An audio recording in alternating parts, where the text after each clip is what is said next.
அரசியல்வாதிகளுக்கு ஒரு நீதி, தமிழிளைஞருக்கு வேறு நீதியா?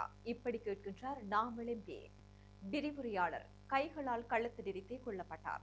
19 கைத்துப்பாக்கிகள் கொழும்பில் கைப்பற்றல். தீ விபத்தில் 12 முதியவர்கள் பலி, ஒருவர் கைது. நான் இல்லை என்றால் இஸ்ரேல் என்ற நாடே இருந்திருக்காது, டொனால்ட் ட்ரம்ப் தகவல். வணக்கம், இது யூரோப் தமிழின் இரவு நேர பிரதான செய்திகளுடன் இணைந்திருக்கும் நான் நோமிகா சாந்தகுமார்.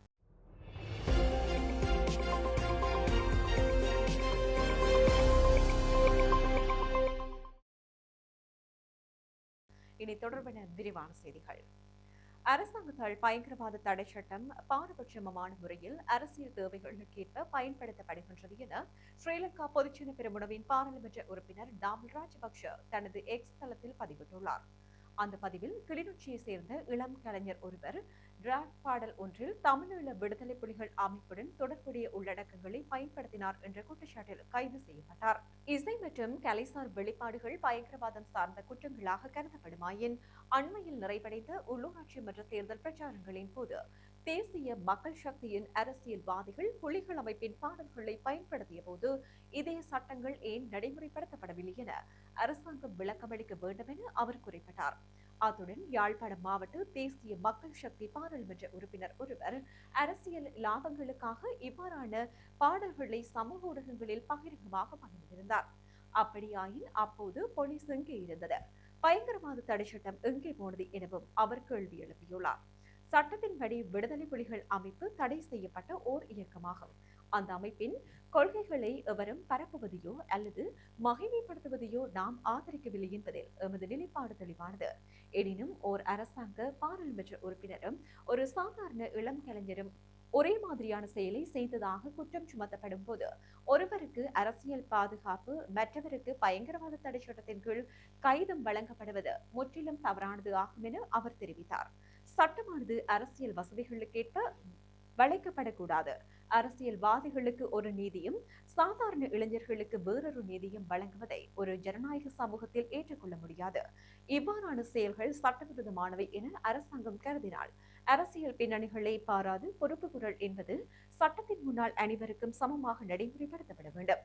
இல்லையெனில் இந்த கைது நடவடிக்கையானது அதிகாரத்தை திட்டமிட்டு தவறாக பயன்படுத்திய ஒரு செயலாகவே பார்க்கப்படும் என நாமல் ராஜபக்ஷ சுட்டிக்காட்டினார்.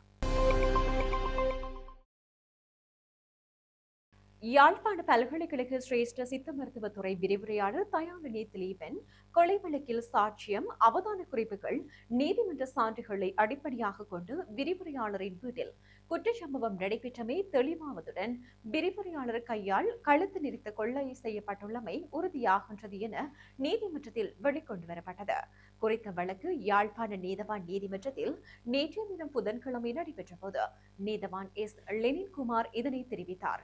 இந்த நிலையில் தொடர் நடவடிக்கைகளுக்காக வழக்கை எதிர்வரும் ஜூன் மாதம் 16ஆம் தேதிக்கு திகதியிட்ட நீதவான் கைது செய்யப்பட்டு விளக்கமறியலில் உள்ள சிரேஷ்ட விரிவுரையாளரின் மருமகன் மற்றும் மகள் ஆகியோரின் விளக்கமறியல் காலத்தை அன்றைய தினம் வரை நீடித்து உத்தரவிட்டார். வழக்கு விசாரணைகளின் போது பாதிக்கப்பட்டவர்கள் சார்பில் ஜனாதிபதி சட்டத்தரணி எம்.ஏ. சுமந்திரனின் வழிகாட்டலில் பெனிஸ்லஸ் துஷானும், முதலாவது சந்தேக நபரான விரிவுரையாளரின் மருமகன் சார்பில் சட்டத்தரணி சர்மினி விக்னேஸ்வரனும், இரண்டாவது சந்தேக நபராக பெயர் குறிப்பிடப்பட்ட சிரேஷ்ட விரிவுரையாளரின் மகள் சார்பில் சட்டத்தரணி ஜமந்த அத்தகோர்லவின் வழிகாட்டலில் மற்றொரு சட்டத்தரணியும் உட்பட்டு வருகின்றனர். பல்வேறு பாதாள உலக கும்பல்களுக்கு விற்பனை செய்வதற்காக தயாரிக்கப்பட்டு மறைத்து வைக்கப்பட்டிருந்த ஆயுதங்கள் மீட்கப்பட்டுள்ளன. கொழும்பு தெமிட்டகுடியில் உள்ள வீடு ஒன்றிலேயே இந்த ஆயுதங்களை பாலியகுட போலீசார் கைப்பற்றினர். இந்த ஆயுதங்கள் மற்றும் போதைப் பொருட்களுடன் கைது செய்யப்பட்ட 4 சந்தேக நபர்களும் செவனக்கலம் மற்றும் அதன் சுற்றுவட்டார பகுதிகளைச் சேர்ந்தவர்கள் ஆவார்.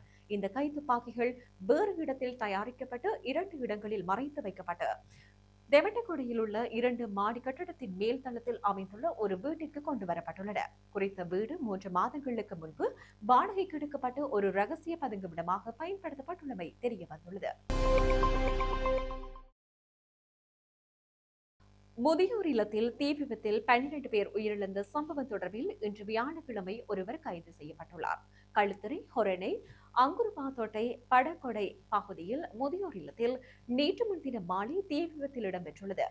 இந்த தீ விபத்தில் 12 பேர் உயிரிழந்தனர்.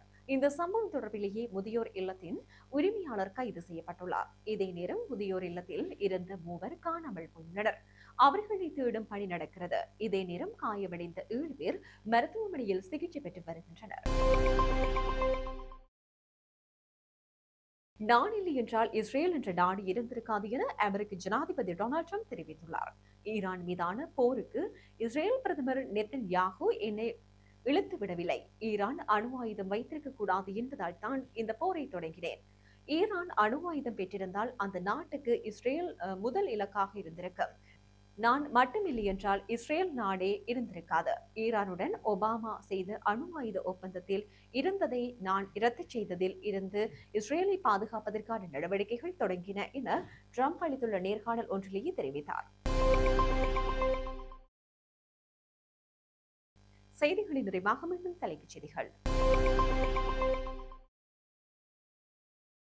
அரசியல்வாதிகளுக்கு ஒரு நீதி, தமிழிளைஞருக்கு வேறு நீதியா? இப்படி கேட்கின்றார் நாமளம்பே. விரிவுரையாளர் கைகளால் கழுத்து நெரித்தே கொல்லப்பட்டார். 19 கைத்துப்பாக்கிகள் கொழும்பில் கைப்பற்றல். தீ விபத்தில் 12 முதியவர்கள் பலி, ஒருவர் கைது. நான் இல்லை என்றால் இஸ்ரேல் என்ற நாடே இருந்திருக்காது, டொனால்ட் ட்ரம்ப் தகவல். இத்துடன் யூரோப் தமிழின் இரவு நேர பிரதான செய்திகள் நிறைவு பெற்றன. வணக்கம்.